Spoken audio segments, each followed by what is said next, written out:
Another bad week for Prince Andrew, although you could say he does live in a 30-bed mansion and has been getting about £1 million a year from his mum. My name's Oli Dugmore. This is the New Statesman podcast. I'm joined today by the New Statesman's deputy editor, Will Lloyd. Hello, Oli. Hello, Very nice Will. to join you. It's a pleasure. When has this happened before? Never. We've never spoken. Never spoken, never podcasted together, never had the pleasure, the privilege, but I'm sure we will do many more in the near future. Excellent. Will, it's been nice knowing you. Why should we get rid of the royals? There is a moment in Andrew Loney's recent book entitled, which is a biography of the Duke and Duchess, or the former Duke and Duchess of York. Please, use their proper titles, or lack of. Prince Andrew and Sarah Ferguson. And there's one moment in it. I would have considered myself a monarchist up until quite recently. There's one moment in it where I just turned, actually, and I just sort of snapped. This is the moment. Andrew's at a dinner party, okay? So he's at some country house. Everyone's in black tie. They're all sitting around in the candlelight. At one dinner party, Andrew sniffed the pâté served as first course and turned to his right. "This pâté smells. What do you think?" His female companion leaned forward to smell it, and he promptly pushed her face in the dish. Now, I read this and I thought, why do we do this? Why do we have this man? You know, this is not just what's come out in the Virginia Giuffre memoir. It's not what we've known about Andrew for a long time. It's not what people in our establishment have known for a long time. It's just this one little moment of human cruelty. This is the brother of our head of state. In some ways, this is our representative on earth. This is the person who is supposed to be a vessel for our unspoken needs. This is somebody who is Britain in some ways. And he's pushing this woman's face in some pâté because he thinks it's funny. It's not funny, is it? This system that we have. It's actually incredibly cruel, demeaning, and embarrassing. And so from there, I've been thinking and writing. And so this week our cover is about why we should abolish the monarchy, why it should go. Yeah, there's a lot to be said about Prince Andrew, and I think we'll probably say some of it over the course of this conversation. You know, a man, for what it's worth, who denies all wrongdoing in relation to the Virginia Giuffre case, but nonetheless has paid her a £12 million settlement, and he does deny all of that wrongdoing. And people may think, well, it seems trivial to focus and highlight a story about pâté, a story about, you know, uncouth behaviour at a dinner party. But actually, the more you learn about Andrew, what you've just described there isn't just a single moment. It's emblematic of something bigger about him, isn't it? It's emblematic of a rot of the institution which provides us with a head of state. Rory Stewart went on Newsnight last week and he talked about, Rory Stewart, by the way, a former tutor to Harry and William, and he said, you know, why aren't we talking about Donald Trump destroying the world? Well, no, actually, why aren't we talking about the brother of our head of state being accused of the things he's been accused of, being helped out by his mother to sort of get away from these accusations and to bury them with money? I think that's actually incredibly important. And the argument that's been put forward by people, by proxies for the royals in the last few weeks, is that effectively this is a bad apple. The orchard's fine. Let the bad apple roll away and everything will sort of go back to normal somehow. Very, very notable things have been happening. So on the 17th of October, Andrew gives a statement under a royal coat of arms saying he will be relinquishing the use of my titles. That's such a revealing word. It's incredibly, he still sort of possesses these titles. Think about the things he's been accused of, these three separate moments where a woman who's been sex trafficked is saying that Andrew had sex with her as if he was entitled to it. One of these occasions being on some Epstein Island with 8 other young women. And Epstein. They're still my titles. And what we are really seeing from this defense that's being put up of Andrew, not of Andrew, of the institution in recent weeks, is, you know, they're starting to brief against the Queen. So the Queen, who up until this point has been some cuddly grandmother who eats marmalade sandwiches with Paddington Bear, and we've been told constantly that never interferes in our politics, is above politics, isn't involved in it, is a kind of deity almost. Well, actually, her progeny appeared to be briefing the Sunday Times that actually all of this is her fault. She indulged Andrew too much. She can't answer back because she's dead. But that, to me, was a crack, another little crack in the monarchy, that even Elizabeth now, her reputation, to protect the monarchy, they're prepared to drag her into the mud as well now. There's so much that I want to talk about. We'll get to the monarchy's relationship with the media, and particularly what you're talking about there, the briefing, the kind of outriders, and indeed the omerta that exists in the British press when it comes to discussing issues around the monarchy. We'll get there. We'll talk about the ideas around Windsorism, as you call it in the piece. But the thing about the piece that I really liked, as a Republican, there are quite tired arguments. There are quite what I would view like trite arguments, right, about tourism, about cost to the exchequer, and not insignificant. I think it's about £250 million a year is the estimated cost. 13,000 nurses. All right, whoop-de-doo. But actually, what I think your piece does, and people generally who want to make the Republican argument fail to do, is to make it in romantic terms. Well, Oliver Cromwell wasn't an accountant, was he? Maybe correct me. Spiritually an accountant, I think. I was spiritually a man convinced of his rectitude and his right to save his country. That was what Oliver Cromwell was. Let's not go too far on the Cromwell thing, but I think contemporary republicanism, as it's represented in this country. I've been to many royal events and sort of seen the little band of Republicans with their yellow banners, and they talk about rationality and they talk about accountability. Monarchy is not rational. What we do in this country, if you strip it back and try and be rational about it, is we have a breeding farm for human beings. There are various sort of castles around the country. We breed these people up. Then we send them out into the piranha tank that we call British public life. Then they get eaten and beaten and tossed around a little bit. And then one of them gets a little silver hat and we put it on their head. Now, this has had quite a lot of popular support for quite a long time. It's not rational. So any Republican movement that sort of emerges, and there is I think a long-term trend where you can see that the basis of popular support for the monarchy has been chipped away and chipped away and chipped away. But if there will be republicanism, it will not be about rationality. It will be irrational in its own way. You can't, how do monarchies traditionally go? You can have a referendum or legislation. There can be an invasion of a foreign power and they sweep them away. There can be a bloody revolution, which is as we saw in France and Russia, or they can abdicate. This piece argues for abdication. It argues that Charles is probably the last person in the country who thinks God put him there. I think he genuinely does believe that. And that William, there's a lot about William in this piece, which I think needs to be unpacked. But William doesn't believe in God. We know that. That's been sort of put out in the media. Can you be the King of England if you don't believe that God put you there? I see that as actually quite a fundamental problem for William. Well, this is the thing. So last week, the story that the palace wanted to tell, I think the proper term for Charles as the head of the church is Supreme Governor, I think, is the appropriate terminology. So the Supreme Governor of the Church of England was going to, and did, pray with the Pope. This is, in terms of its historical significance, a once in centuries, first time since the Reformation, right? Yes, that an event like that happens. Before the Reformation, And yet the news agenda is taken over by Andrew. But that event, it does really foreground for me. The monarch is the head of the state religion, really has supremacy over the political system, and indeed both the military and the police. Who do they swear their oath of allegiance to? These things are important. In a real crisis, those things that I think are very important. I always think about the soldiers caught in their barracks shooting pictures of Jeremy Corbyn. And I've always thought that if Corbyn had ever taken power, the Queen would have had to sort of blink a couple of times and they would have taken him out. No questions asked.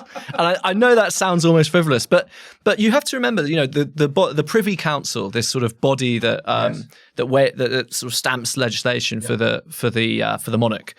We're always told the Privy Council, it's not important, don't worry about it. And then, when there was the fact that Jeremy Corbyn had to join the Privy Council, this was called a national security threat. So either this body is important and it has access to things that are important for our national security, and therefore Jeremy Corbyn can't be part of it, or it's this sort of trivial La La Land thing. It's just a bit of a costume and flumery, and it doesn't actually matter. And I think that gets to another sort of core thing here that I'm trying to argue is the monarchy is actually important. It is very powerful.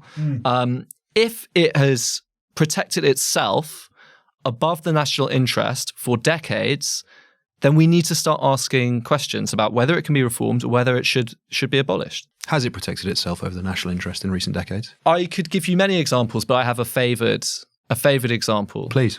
So in 1979, the Shah of Iran is deposed in the Islamic Revolution. This is a few months before Margaret Thatcher's victory in that year's general election.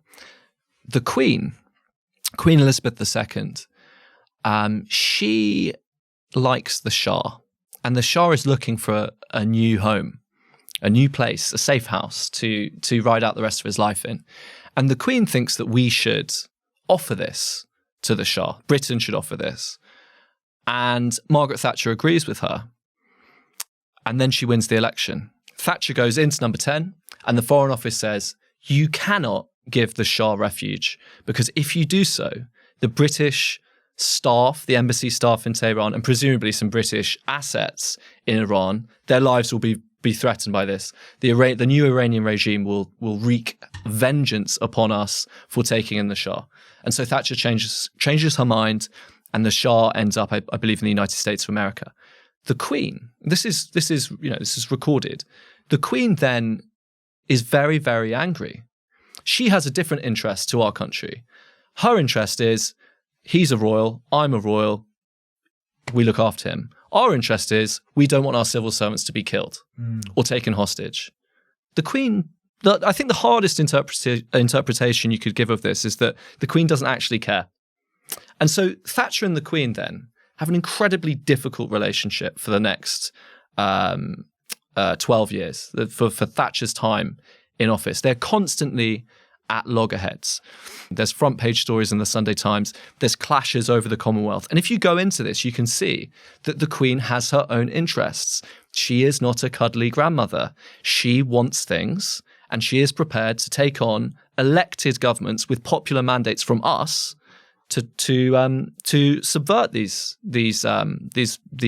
demands that we have and that the government has. And when Thatcher leaves Downing Street, the Queen invites her to the races, and Thatcher says no. She doesn't want to go with her. Now, you could say, oh, is that just Thatcher? Is that just this sort of quite jumped up lady from Grantham who wants to do all these crazy things? She's got pompous with the head office. You know, she's too radical. Well, I would direct you to something that was recently, it was published this year in a book called, which unintentionally is an incredibly revealing book. It's by the former Times royal correspondent Valentine Low, and it's called Power in the Palace. And it looks at the relationship between the Crown and the Prime Minister over, I think, since Queen Victoria. But here's a great line. So this is Helen McNamara, who's the Deputy Cabinet Secretary, a very powerful civil servant. She's talking about being scared of the palace. She tells this to Valentine Low. It was definitely my experience working as a civil servant that the thought of upsetting the palace was not a happy one. So you preemptively think about it. And ministers would preemptively think about it. And ministers would preemptively think about what the impact would be of the decisions they were making. Now, if you're a milkman in Barnsley, nobody is preemptively thinking about you, okay? That is Helen McNamara in the 2020s in the Cabinet Office saying policy can change, not because the monarchs even asked them, but because they're preemptively worrying about what the monarch might do. And many other politicians, people like Ken Clarke, have said this. This is an institution with power and its own interests. Let's talk about that in greater detail, but I just want to elaborate a little further on the point you're making there about Iran, because Britain is one of the few Western nations that still maintains an embassy in Iran. The Americans don't. And actually that embassy, as most embassies do, provides a really quite important security role for us and indeed the rest of the Five Eyes Alliance in the Middle East. So when we're sat here going, the Queen was prepared to chop the embassy staff in, and, that embassy, presumably, riots, death. If you don't get on the last chopper, unlucky, sorry, see you later. And here we are 10 decades later, looking at it going, well, actually, the fact that we still have that embassy, it's really quite important. Yeah. And yet, national interest versus her The Queen interest. the Queen didn't get her way. Yes, that's the point I'm making. But yes, exactly. I mean, it's just quite revealing about what sphere do these people operate in? Shah to Shah, Shah to Queen. Shah to Shah. Queen to Shah, or if you're Prince Andrew, alleged sexual impropriety to convicted child trafficker. These are the worlds these people reside in.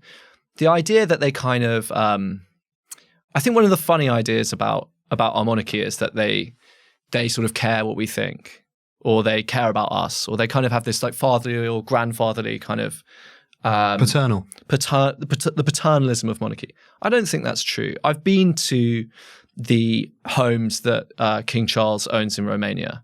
I've been to those villages. This is a place he talks about as an ideal for us to strive towards. There are people in those villages barefoot, in the mud, walking around, and they don't have much, okay? He'll be in the castle and you can be in the field. Do we want that for ourselves? So there was a Sunday Times story about, it's a couple of years ago now. The phrase is in Latin. I'm going to do a bad job. It was the Sunday Times and the Guardian, I think. I think it's bono vacantia. Bono vacantia, perhaps? I don't know. Essentially, it's this premise that if you die and you live on the Duchy of Lancaster and you don't have a will. Oh, they get it. They get it. Yeah, they'll have the house. they take it. Yeah. And you're sort of looking at that going, right, doesn't seem that far away from feudalism. Doesn't seem... It's not far away from feudalism. Yeah, well, I guess that's... It is feudalism. It is feudalism. Yeah. And maybe feudalism is good. But that's not the argument that's being made on behalf of the arguments being made on behalf of the monarchy are, at the moment, we're trying to get Prince Andrew out of the lodge. Look at Donald Trump. He's bad. Donald Trump's bad. And maybe the Queen was actually bad. They're not very good at the moment at explaining what it is that they're doing. Now, I think in the last 100 or so years, I think since in 1917, the royals changed their name to Windsor. And one of the things I argue in this piece is there is actually a sort of ideology of British monarchy, and I'm calling it Windsorism.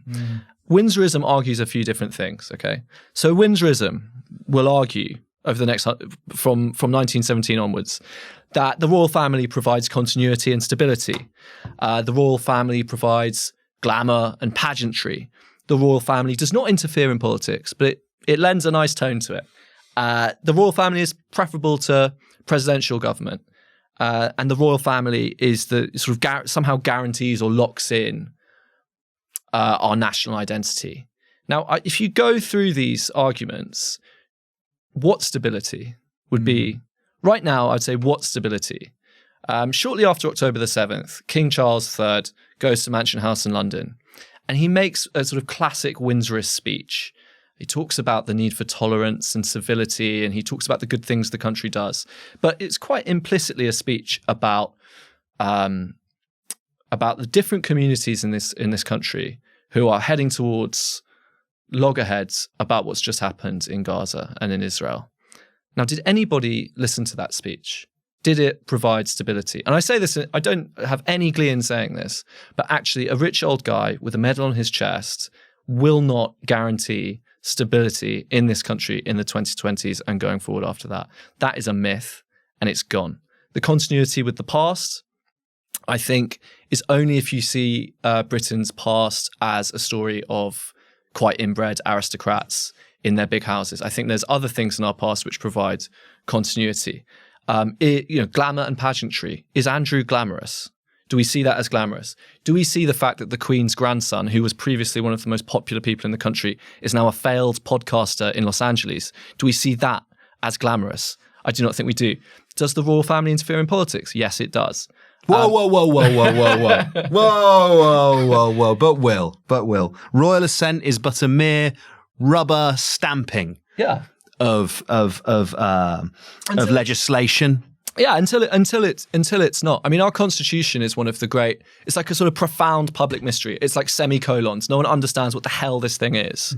And there's another very, very amusing bit in Valentine's Low book, Power in the Palace, when some ancient constitutional scholar is stopped. He's been looking at our constitution for decades, and he's stopped by Peter Hennessy, himself a constitutional scholar, quite a famous one, a Windsorist, by all means a Windsorist who believes all these things about stability. And Hennessy stops the constitutional scholar in a corridor somewhere in sort of 1986, and he says, well, what's going on with the Constitution? And this old man sort of goes, the British Constitution is just what happens. There is, it sort of exists and it doesn't exist, you know? The British Constitution is really what you make of it. And I think... That's the beauty, though, right, of an uncodified constitution? It's beautiful until you get Andrew Lowney saying, I sent off hundreds of freedom of information requests to the Foreign Office and the Department for Business and Trade about Prince Andrew, about his time as trade envoy. And, we, the public, have a legal right to know this. This is our taxpayer-funded, government departments, and all of them are ignored. And so we don't know really about Prince Andrew as a trade envoy. We don't know as much as we should. This is the thing for me, royal wills are sealed. It's an area of particular interest for me when you talk about who owns the land in this country. There's a big open question because we only know who owns what bit of land because of the land registry, which is a Victorian creation. And when there's a transaction takes place, it now gets logged in the land registry. There's about, give or take, let's say between 20 and 30% of land that we just don't know who it belongs to. And that is because it's been held within aristocratic families, the royal family, for so long. It's never been sold. It's never been bought. So no one knows who owns it. What we do know is that the royal family owns about 1.5% of England. You're thinking, 1.5%, it's not that much, is it? When I tell you that every other household in the country owns 5% of it, and one family owns 1.5% of it. Yes. But we don't actually know the full scale of it because the transactions haven't taken place. There are all of these various things. You look at different parts of the country. It might be land ownership. It might be who got what out of the Queen's will. It might be the simple process of submitting an FOI. And it's just a sort of a zipping of the lips, a stepping away, you don't get to know that. Yeah, but you do get pageantry, glamour, and stability. You do get all these lovely things, like Prince Andrew, in exchange for this. Yeah. Don't shout at the guy with the horn. Yeah. Because you will get nicked. No, you probably will. And what is at the basis of, all belief systems? They need some kind of emotional basis. They need some kind of psychic element, not to get too wanky about it, but they need some kind of human force to them. And I think the other thing that is very, very clear to me is that the basis of Windsorism is cruelty. The basis of Windsorism is saying this baby is going to be a tea towel one day. This bride will be ceremonial chinaware. The basis of Windsorism is human sacrifice. And we build these people up and then we tear them down. And there's a passage, and I know people have problems with this book, but I've now sort of gone over it again and again and again. And I think Prince Harry's Spare is don't laugh at me. I think Prince Harry's Spare is really good. I think it's an astonishingly good book, given how it ought to read. And I know there was a ghostwriter who's obviously a very skilled and talented writer. But there's a moment in this book, and he says, Prince Harry, he's writing about journalists. Centuries ago, royal men and women were considered divine. Now they were insects. What fun to pluck their wings. And that's King Lear. As flies to wanton boys are we to gods. They kill us for their sport. We do kill them for our sport. There's this other side of it. So there's all the power they have, and there's all the terrible things. There's all the abuses of that power. And then there's this plucking of wings, which is just so grotesque, actually. That's one of the arguments that monarchists will make, right, is that the head of state, the reason we have this constitutional monarchy, and one of the benefits of it is that our head of state can become this vassal, the vessel, actually, rather, is the correct word. It becomes this vessel into which the populace can pour their emotions, that they can project any sort of sentiment or feeling on them, and you avoid demagoguery. You avoid the Trump in the White House. You avoid, take your pick, whichever foreign head of state isn't to your flavour. We avoid that because we end up with this sort of thing that the public can project their own view onto. But actually, it almost is what is. Yes, the public is projecting, but actually, what we're really doing is that we sort of have them as this object of mockery of debate that it's like, yeah, you're in power, but we get to throw the rotten tomatoes at you. We get to put you in the stocks. There's this sort of ritual humiliation, that's done particularly in the tabloid media. But I guess the last laugh, the final word on it is, yeah, you think that you're mocking us. You think that, you know, you're subjecting us to this sort of this tyranny of the majority, this tyranny of spectacle, this tyranny of scrutiny. But we've still got the power. Well, and that's why we tolerate it. They do still have the power. But again, I think this is another argument against the idea that the royal family provides any kind of stability, which is that alternating public gusts of spite and then sycophancy and then spite and then sycophancy, that is not stability. And I quote something that Cromwell said to Thomas Fairfax. They're riding through London one day or some town one day, and there are all these people cheering for Cromwell. And he says to Fairfax, he says, you know, they would be the same if I was being taken to be hung right now. And that's the thing. Like these moments of public emotion are not. That's not a stable situation. That's a dangerous situation. And monarchy is sort of revs this up and revs it back down all the time. So how do we know what we know about the royal family? How does the journalism get done?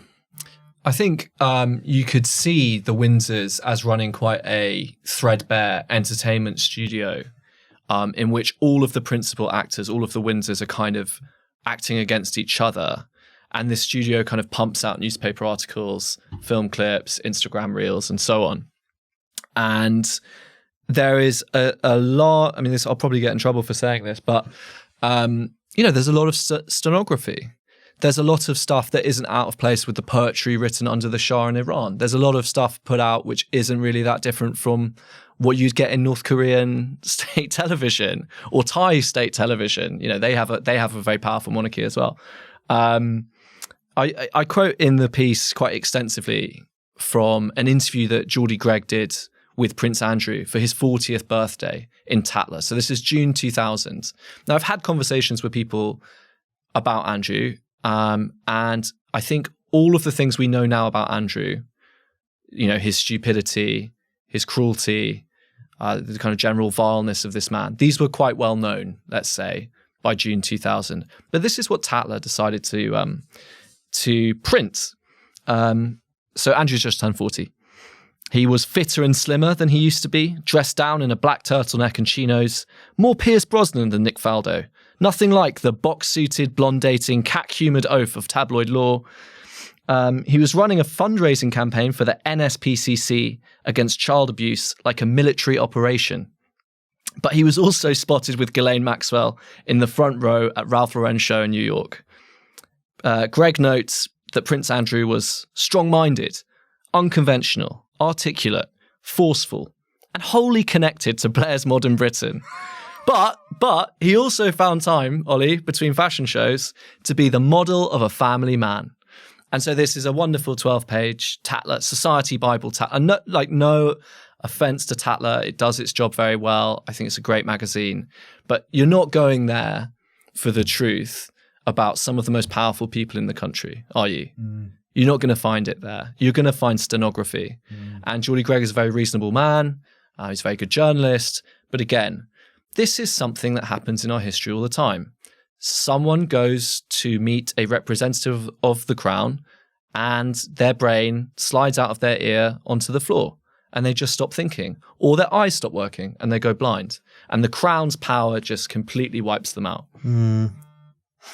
I'm going to tell an anecdote. I won't include the names of the people that it connects to, but you may remember, Will, during the Queen's lying in state, that it was sort of under 24/7 guard, and members of the public could queue up and come and view the coffin. And there was sort of 24/7, as you would expect, 24/7 rolling TV news coverage. And at one moment, one of the beefeaters, I think it's a beefeater, collapses during his shift. He stood guarding the coffin. I think it was at night, and there was no one there, and he sort of faints, presumably under sort of exhaustion, stress, whatever. Mm-hmm. I used to be the editor of something called Politics Joe. We saw this clip. clipped it up, ran it on TikTok, millions of views for obvious reasons, sort of like this doesn't look very professional, but also how hard are they working, these guys, it's sort of like it has a kind of strange symbolism, doesn't it, of our strongest and best soldiers sort of wilting from standing still. It felt like things were falling apart. Right. If you were sort of even monarchically inclined, that was not a great few weeks or few days, was it? It did, and then had Truss as well. So that exactly captures the weird fever of that. Of those days. And we'll talk a little bit more about it in a minute. But I was approached by, I won't say who, but a senior royal journalist who said to me, "Where did you get that clip from?" I said, "Oh, we ripped it from the feed." And they said, "Yeah, that wasn't meant to go out. The palace have seen it, and they're not very happy. Would you take it down?" And I was just sort of struck by this external organisation, no connection to me whatsoever, but felt that sort of they were an interlocutor for the palace. Like, could you sort this out for me? Could you get rid of this video? It's slightly embarrassing. Do you know what I mean? And it's like, where do you think they get their stories from? Quite. Where do you think they get their ability, enough access to write biographies from? There's a lot of horse trading that goes on. And obviously the thing you were running at that time is not really part of the world of horse trading. Yes. But the pressure can be put on. Exactly. What we're talking about is the production of imagery, the production of glamour through our media. And so this is really where we get such a false picture of the primary Windsors from. So we're kind of told that the Queen is this simple peasant lady who loves her dogs and her horses and her Tupperware and her heater, when actually, as we've discussed, she's an important political actor in this country. I'm not making a moral judgment. I'm just saying she has political power and she does wield it, or she did wield it. Charles, and I think there's some truth in this. He's a romantic aesthete who picks his own mushrooms. He's very into his ecology. He's got very deep philosophical beliefs. They're particularly grounded on the idea of protecting the environment, but he's also selling the rights to mine land in the duchies of Cornwall and Lancaster. So what is he? Is he the environmentalist, or is he the guy who's selling land to mining companies? Mining not being one of the most environmentally friendly practices that you can do. Camilla, the present Queen Camilla, in Robert Hardman's recent biography. This line is like pinging around in my head. Robert Hardman's recent biography of King Charles III, Camilla is described as a quote, an ordinary person who's gone through the same things we all have. Yes, because we've all married a Prince of Wales and become an international hate figure. Now, Camilla is a long-standing campaigner against sexual abuse. Has she read Virginia Giuffre's book? Don't know. The palace has been asked. They're not going to tell us. So there's another funny image of somebody who I just think we probably don't know. But I think the key image that I think is faulty or flawed is the one that we have of the heir to the throne, Prince William. What are we told about Prince William? We're told he likes Aston Villa. He cares about mental health. He's got the mental health. He was crying in someone's kitchen recently. Yeah. But then I think the royal stenographers have accidentally let the daylight in on some of the magic, because I've been reading these books pretty closely for quite a long time. And another William is starting to emerge by accident through these books. So we're told that William is unable to name a favourite author, but he is a box set guy who does love Batman-related superhero movies. Wait. This one's good. I actually take no glee in this. I wish he was really intelligent. So this is from Valentine Lowe's book, Power and the Palace. Quote, William is not a great reader. He prefers an oral briefing. Few lines later, Lowe reports that William will be the first monarch in several generations not to have read Walter Bagehot's The English Constitution. Now, I'm reading between the lines a little bit here, but are we going to have a monarch who basically either can't or doesn't want to read? inside the next 10 or 20 years? Is that where we? Bro, are you telling me that if you were the monarch, you'd be reading books? I wouldn't be reading books. It's very important. Pull the other one. It's incredibly important. Good for him. No, he knows the Aston Villa B team. Like, he's tinkering with his FPL team. He likes watching box sets. What would you do? You can't have a monarch who doesn't read. And this will create a big political difficulty. Sorry, I'm sure Aston Villa, they're great. They've won 4 games in a row now. But, contrary to popular opinion, I disagree. But. Yeah, of course. But it's really interesting because one of the scenarios I bring up in the piece is a kind of. You may remember August 2019, the prorogation of Parliament. Yeah. Boris Johnson, very controversial constitutional manoeuvre, kicks up a lot of fuss. Mm-hmm. He used the Queen, and this suddenly people like Alistair Campbell, who spent most of the 90s and 80s snarking at the Queen, was sort of saying, "How dare he lie to the Queen? How dare Boris lie to the Queen?" But do you remember how we sort of venerated that woman on the Supreme Court, Baroness Hale? Baroness Hale. Yeah, it feels like a very, very, very long time ago. But the point was, it was a moment of constitutional drama. Absolutely. Constitutional outrage. There was a very, very interesting piece in the Sunday Times in 2021 where Prince William's friends told the newspaper that William didn't like what Boris had done to the Queen, and things would be different when William was in charge, and that he would not just he wouldn't just follow advice, which is the constitutional role of the monarch. Apparently, he would challenge advice, and that was when I could tell, okay, William is going to be a problem for the monarchy because he doesn't understand what his job is, and that difficulty, that not understanding Badger, that thinking that he can kind of do whatever he wants, coupled with what I think is his anger and his understandable anger, because things that have happened to him in his life are not pleasant and you wouldn't wish them on anybody, like his mother dying in a tunnel in Paris as she was chased by photographers. But there's anger in that man, and there's no understanding of what his role is. There lies, a future landmine.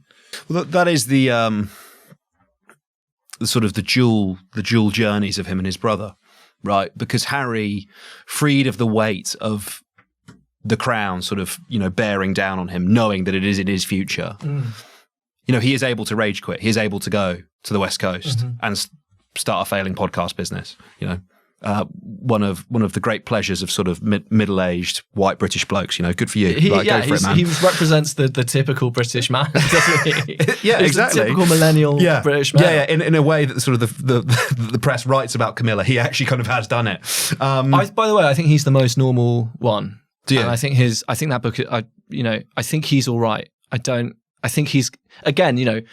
It's so funny though, isn't it? Like the most normal one, the one that's married to like the Hollywood star. Sorry, I mean, I'll moderate my language there. I think that he has come to some of the conclusions that are inescapable about monarchy in this century at this time, in a way that his brother doesn't seem to have accepted yet. I mean, the motto in the palace, and this is the great Windsorist motto, this is the one they tell each other. It's from a novel called The Leopard. If we want things to stay as they are, they will have to change. Okay, and what does that actually mean when we talk about the royal family? Tell me, what does it mean? Nothing. It doesn't mean nothing really changes. They still own the land. They can still interfere in politics. They are not really challenged or threatened in any way. And maybe they have to cut more deals with TV and newspapers than they did 100 years ago. But fundamentally, their position is secure. Do you think Harry thinks that? I think for things to change, things actually have to change. And they're not going to be the same, actually. You are going to have to give up some things, and you're going to have things taken away from you in order to actually change and get some kind of closure. This is the thing for me. I thought the principle of hereditary supremacy, I thought we kind of did away with that with like the Enlightenment. When we're saying like Harry's come to the same conclusions that have become obvious for the last century, it's like, well, actually, I think it's probably a little bit longer than that. And we don't have to talk about tourism. We don't have to talk about the cost of the royal wedding. I keep coming back to the simple terms of like, call it Enlightenment values, call it humanist values, that, from the point of birth, that pretty much all human beings have an equal value to them. Mm-hmm. And this idea that because you're a product of the breeding farm, you've come from Windsor, whatever it is, well, by divine right, you rule over this land. I think, that system only works if people believe in it. And I think another thing I've written about here is that the very close association of the Windsors with the status quo is actually probably quite dangerous. Another kind of danger for them. What we saw with Johnson and what we might have seen with a possible Corbyn government was a constitutional clash between the Windsors and Number 10. And I think you could argue that Johnson won some of those clashes and lost some of them. But the King's behaviour, King Charles III's behaviour since he ascended to the throne, has been a kind of constant trickle of little political interventions. You know, he let it be known. And again, this isn't about whether these things are right or wrong. It's about whether the king should be doing things like this. Letting it be known that he didn't like Rwanda, wearing a little Greek flag tie over the Elgin marbles, sort of implicit criticisms of prime ministers. Is that his? I mean, we sort of understand. We have a Elizabeth II understanding of the monarch as this kind of, which is false, as we've talked about, is false. But the understanding is that they are above politics. They sort of loom over it like a sphinx, and you can never really tell what they think. We know exactly what Charles thinks about all kinds of things. Yeah. More so than perhaps any other monarch that came before him. I think so, yeah. I mean, I think certainly in modern times, yeah. I think we know lots about what Elizabeth thought, but this was just not really communicated publicly. Yeah. We know that she liked the status quo. We know that she wanted stability. She's kind of small c conservative. Now, Britain, you know, I don't think is in a very sort of small c conservative mood. I think the consensus or the social peace that so many Windsorists look for and believe that they have, I don't think that's really worked out for most of the people in this country for quite a long time now. And so that again is the danger. What do you think the strongest case is for keeping them? The strongest case for keeping them, I think, would be the law of unintended consequences. Yeah. So you don't really know what you're going to get. I find it unbelievably sort of direly dull to think about what the president will be like and what how the constitution will work. Yeah. I think you think this is right or it's wrong, and then you work from there. I don't want to get into sort of legislating. That's not what this piece is about. I don't think that's what the sort of job of like writing about whatever comes after monarchy is to do. You know that roughly from history there was these four options. You can have the referendum, you could get invaded, you could have the revolution, or they could abdicate. If William was sensible, I think he would abdicate, but I doubt he will do that. I mean, maybe the other strong argument against in a British context is that we've done this before and it didn't work. Yeah. It was a long time ago, though. I think I think it's worth another one, though. Yeah, I've entirely sort of vibes-based reading of history, but it's such a shame for me that sort of the puritanical nature of those revolutionaries. You know, I think of these people, and it's like, you know, they're the obsession with work, the fixation on work, like forgetting that God invented it as a punishment. It's like if you guys just knew how to have a good time. If they celebrated Christmas a bit harder, yeah, like just let people have Christmas trees, man. We'd still be a republic. Yeah. Well, look, for a social system to work, it needs its element of hocus pocus.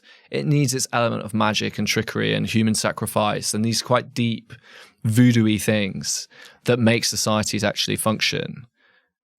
You